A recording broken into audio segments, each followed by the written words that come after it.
Hello বন্ধুরা, সবাই কি করছো? তো আমি তো দেখো সন্ধ্যে থেকে বসেছি সেলাই নিয়ে। তো আজকে সেলাই ক্লাস ছিল, ওখানে কাটাকাটি হয়েছে, পুরোটা হয়নি। তো বাড়িতে এসে আমি সেলাই করলাম। তো বানাতে দিয়েছিল আমব্রেলা ফরক। তো বাড়ি থেকে কাপড় নিয়ে যায়, পুরনো কাপড়, তারপর এখন সেই কাপড় দিয়ে কাটাকাটি হচ্ছে, তারপর বানানো হচ্ছে। তো আজকে বানালাম আমব্রেলা ফরক।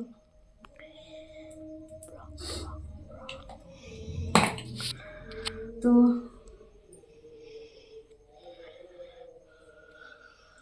এই দেখো বন্ধুরা, আমব্রেলা ফরক বানিয়েছি।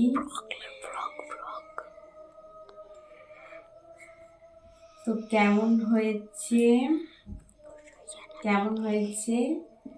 অবশ্যই জানাবে।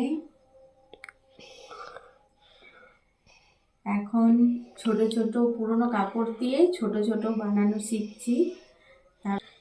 তো এখন হাতেই সেলাই করাচ্ছে, মেশিনে নয়। আর এই যে ছোট ছোট জিনিসগুলো শিখেছে এখন। তো কেমন হয়েছে এই ফ্রকটা আজকে বানালাম, অবশ্যই জানাবে। তো চলো এখন রাখি, টাটা।